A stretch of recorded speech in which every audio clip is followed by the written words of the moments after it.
Assalamualaikum warahmatullahi wabarakatuh. Selamat siang dan salam sejahtera untuk kita semua. Saya Ika Rahayu, istri dari Saudara Rido alias Bobo. Sebagaimana dengan video yang telah viral di tengah masyarakat, melakukan azan dan sholat di Gereja Kemah Injil Indonesia atau GKI Pintu Elok Nangapino, Kabupaten Melawi. Pada hari Sabtu tanggal 27 Desember 2025, saya selaku istri Saudara Rido alias Bobo meminta maaf kepada seluruh saudara saya umat Nasrani di seluruh Indonesia, Kalimantan Barat, khususnya Kabupaten Melawi, atas perbuatan yang telah dilakukan suami saya dan menimbulkan keresahan di tengah masyarakat. Saat ini suami saya sedang dilakukan perawatan karena mengalami gangguan kejiwaan di Rumah Sakit Jiwa Sudianto Kabupaten Sintang. Terima kasih kepada Bapak Kapolres Melawi, Kasat Reskrim Polres Melawi dan anggotanya yang telah membantu bersama kami pihak keluarga mengurus dan mengantarkan saudara Rido hingga ke Rumah Sakit Jiwa Sudianto Sintang. Terima kasih. Assalamualaikum warahmatullahi wabarakatuh. Salam sejahtera untuk kita semua. Shalom Bapak Ibu yang terkasih dalam nama Tuhan Yesus Kristus. Kembali lagi bersama saya. Kita akan mereaction video TikTok dan juga ada beberapa dari sumber lain yang saya ambil. Dan tentu video-video ini lumayan unik. Sesuai thumbnail yang kalian lihat itu salah satunya, dan ada banyak lain yang unik juga. Ya, mari kita langsung aja mereaction videonya.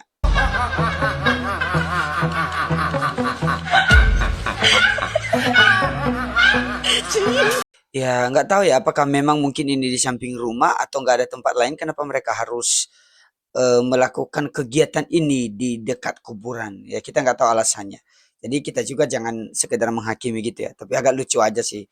Mereka ya kadang-kadang menghalangi jalan atau menutup jalan di tempat yang umum. Tapi di kuburan juga. Ya gitu. Tapi jangan hakimi dulu ya.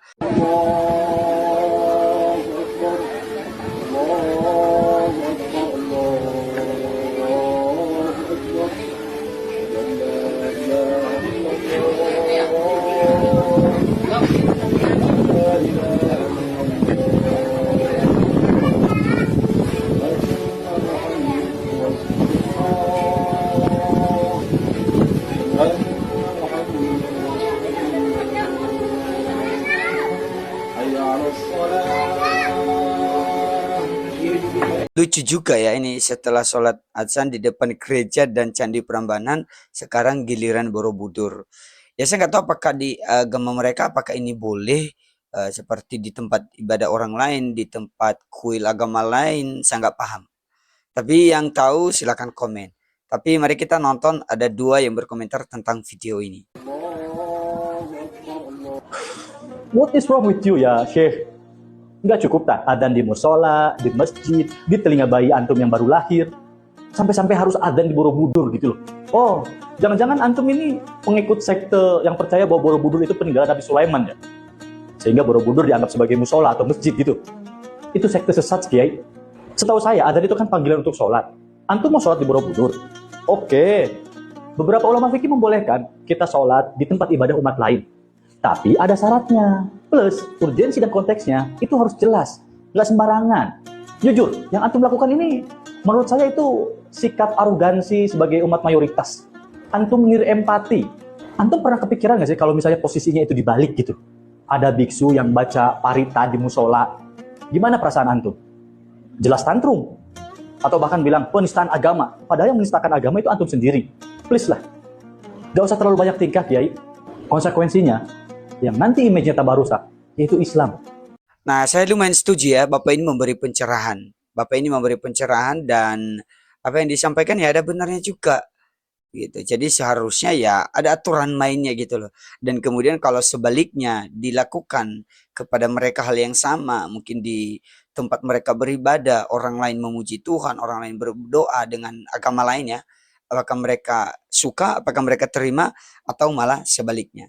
Setelah sholat azan di depan gereja dan Candi Prambanan, sekarang giliran Borobudur. Azan di Borobudur, pantaskah? Astaga, yang seperti ini jangan dibesar-besarkan lah karena bisa menimbulkan kesalahpahaman. Kita harus berpikiran yang positif. Mungkin dia udah kebelet ingin bicara dengan sang pencipta. Kebetulan aja dia lagi ada di Borobudur.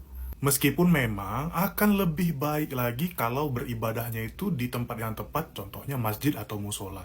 Atau beribadahnya di rumah untuk doa pribadi. Ya benar, jangan dibesar-besarkan, nanti ada kesalahpahaman. Harus berpikir positif. Jadi ya siapa tahu dia kebelet.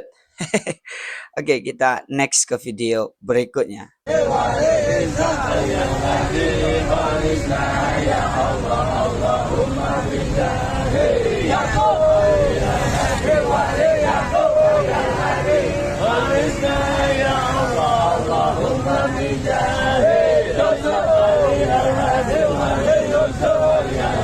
Tadi di caption di awalnya itu ditulis juga, usai di Prambanan sekarang di pinggir laut atau di tepi pantai lah istilahnya. Ya sekali lagi kita nggak tahu motif mereka apa, alasannya apa kita nggak tahu. Tapi mungkin ada yang tahu, silahkan komen-komen lah supaya juga kita jangan cepat menghakimi mereka. Indonesia mayoritas orang Islam, tapi korupsinya tinggi. Mayoritas orang Islam, tapi pengguna judol paling banyak. Itu kan secara logik nggak masuk akal gitu. Orang yang negara paling religius nomor 2 sedunia, tapi kalau kita ngelihat dalam society, ya kita dinobatkan sebagai netizen paling tidak beradab se-Asia loh gitu. Artinya di situ ada peran logik di mana oh ternyata kepercayaan lah, religiusitas lah, yang konteksnya dalam tidak masuk kepada knowledge, akhirnya akan menjadi sebuah label-label religiusitas dan kepercayaan, tapi tidak memupuk kepada sebuah perilaku gitu misalnya. Mungkin Bapak ini ngomong Indonesia ini termasuk negara religius, dia berdasarkan data karena umat Islam khususnya karena mereka mayoritas. Karena biasanya kan kalau kita tahu religius di Indonesia itu yang muncul atau yang kelihatan itu kan dari orang Islam karena mereka mayoritas. Ya, mungkin memang datanya berdasarkan itu, makanya dia menilai langsung menyebut satu agama. Walaupun sebenarnya di Indonesia juga kan banyak agama gitu. Ya, semoga Bapak ini tidak sampai apa ya istilahnya, tidak sampai banyak orang, jangan sampai banyak orang yang tidak suka dengan dia gara-gara dia ngomong ini. Walaupun mungkin sebenarnya kalau saya sih lebih tepatnya ya jangan sebut satu agama, tapi ya sekali lagi lah mungkin ada pertimbangan Bapak ini menyebut satu agama. Kita lanjut. Iman adalah ladang bisnis paling menguntungkan, tanpa modal dan bebas pajak. Cukup mimbar, ayat, dan rasa takut. Uang bisa mengalir tanpa banyak tanya.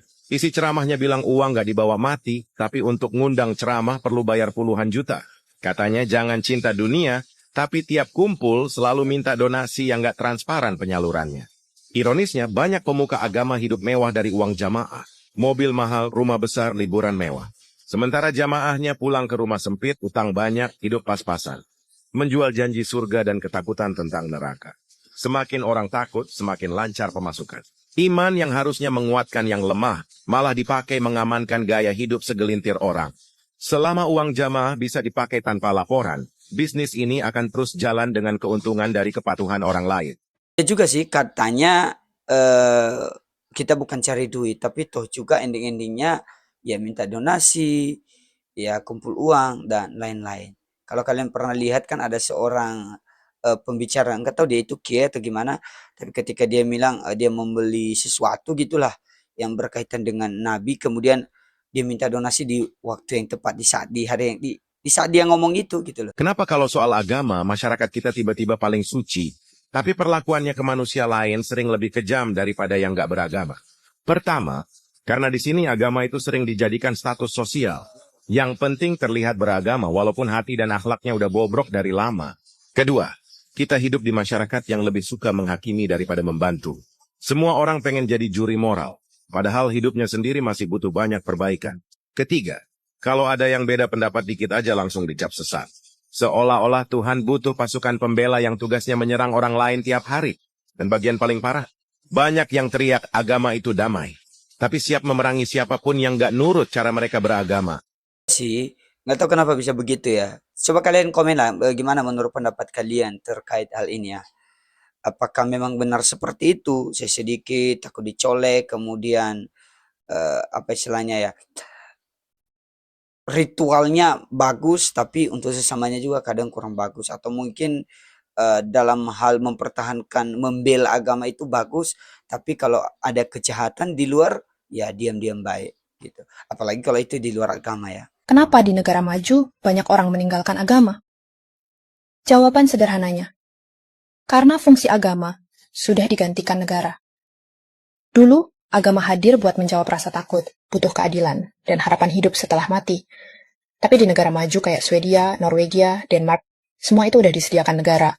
Hukum yang adil, pendidikan merata, layanan kesehatan gratis, dan jaminan sosial dari lahir sampai mati. Surga? Udah kayak di bumi. Neraka? Cukup dihindari dengan taat hukum. Tuhan bukan hilang, tapi peran sosialnya digantikan institusi yang lebih konkret dan efisien. Dan di saat agama dinilai lambat, kolot, bahkan jadi sumber konflik, negara hadir sebagai solusi nyata. Jadi mereka bukan anti Tuhan, tapi udah nggak butuh tiket ke surga karena hidupnya udah tertata. Agama pun berubah, bukan sebagai kebutuhan, tapi jadi simbol, budaya, atau nostalgia masa lalu. Di caption kakak ini sebenarnya kalau kalian lihat ya, di captionnya itu bagus dia menulis juga. Saya secara pribadi setuju bahwa sebenarnya khususnya kita di Indonesia ya, terkadang agama itu membuat kita justru bukan semakin lebih baik gitu loh. Tapi bukan dengan catatan ya kita tidak boleh beragama juga, bukan. Karena siapapun pasti butuh Tuhan, dan Tuhan itu ya pencipta kita, makanya kita menyembah Tuhan melalui salah satunya agama. Dan khususnya untuk agama Kristen ya, sebenarnya Kristen itu sebenarnya bukan agama sebenarnya ya. Tapi kan karena istilahnya secara institusional akhirnya ada disebutlah sebagai agama atau dijadikan sebagai suatu agama. Sebenarnya itu lebih kepada pengikut Kristus. Karena ada pun orang yang istilahnya mereka beragama tapi sebenarnya hidup mereka tidak menjadi pengikut Kristus. Itu. Jadi bagi saya pendapat kakak ini dalam konteks ketika orang itu moralnya tidak jelas, hidupnya tidak benar, tapi dia beragama, ya mending gak usah beragama aja kalau kayak gitu. Itu maksudnya saya gitu. Kejahatan keuangan berkedok syariah kembali memakan korban. Kerugiannya pun gak main-main. Uang sebesar 1,3 triliun rupiah punya nasabah raib. Pelakunya adalah PT Dana Syariah Indonesia atau DSI. Nama DSI sebelumnya dikenal cukup kredibel di dunia keuangan digital. DSI merupakan platform fintech peer-to-peer lending berbasis syariah yang telah mengantongi izin resmi dari Otoritas Jasa Keuangan atau OJK. DSI bukan pemain baru di industri fintech. Perusahaan ini berdiri sejak tahun 2018 dan berfokus pada pembiayaan proyek-proyek properti. Skema bisnisnya menghubungkan investor retail dengan pengembang properti yang membutuhkan modal. Seluruh transaksi diklaim menggunakan prinsip syariah dan bebas dari praktik riba. Akad-akad yang digunakan disebut telah sesuai dengan ketentuan agama. Klaim inilah yang membuat banyak orang merasa aman dan percaya. Investasi DSI nggak hanya dianggap menguntungkan, tapi juga dipersepsikan sebagai investasi yang halal. Namun rasa aman itu perlahan runtuh ketika DSI terseret kasus gagal bayar. Nilai gagal bayar tersebut tidak kecil, bahkan disebut mencapai triliunan rupiah. PT DSI diduga memiliki dana macet sekitar 1,3 triliun rupiah. Dana tersebut merupakan uang milik kurang lebih 4.500 investor. Hingga kini dana para investor itu belum juga dapat dicairkan. Uang mereka terjebak dalam skema gagal bayar yang tak kunjung menemukan solusi. Ironisnya, dana likuid yang dimiliki perusahaan disebut hanya sekitar 3,5 miliar rupiah. Angka ini sangat timpang jika dibandingkan dengan total kewajiban yang harus dibayarkan. Direktur Utama DSI Taufik Al-Jufri menyebut kondisi ekonomi sebagai penyebab utama. Menurutnya, tekanan ekonomi membuat para borrower gagal menyelesaikan proyek. Namun, alasan tersebut sulit diterima sepenuhnya oleh publik.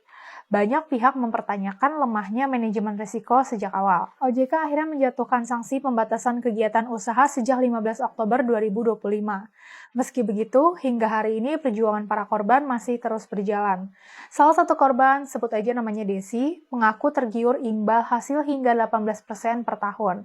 Sejak tahun 2020, ia telah menanamkan dana hampir 494 juta rupiah di DSI. Namun hingga kini dana tersebut belum juga kembali. Kasus DSI menambah daftar panjang masalah fintech lending di Indonesia. Penipuan investasi sejatinya bukan fenomena baru di negeri ini. Kasus serupa terus berulang dengan wajah berbeda, tapi pola yang hampir sama. Mulai dari skema konvensional hingga yang dibungkus label syariah. Sebut aja kasus Indra Kents Binomo, KSP Indosuria, hingga berbagai proyek perumahan syariah yang bermasalah. Semuanya memanfaatkan satu celah yang sama, yaitu kepercayaan publik. Masyarakat kerap tergoda iming-iming keuntungan instan. Banyak orang ingin untung besar dalam waktu singkat dengan risiko yang terasa kecil. Terlebih jika investasi tersebut dibungkus dengan embel-embel syariah. Masih banyak yang mengira kata syariah identik dengan tanpa risiko.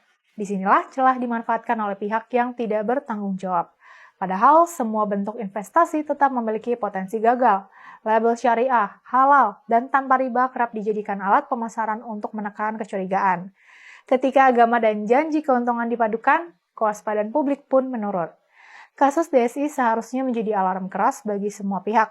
Investasi tetaplah investasi, apapun embel-embel yang digunakan. Yuk, jadi masyarakat yang cerdas. Bagaimana menurut pendapat kalian? Apakah memang terkadang hal yang seperti ini memang sudah sering terjadi atau memang ini baru terjadi?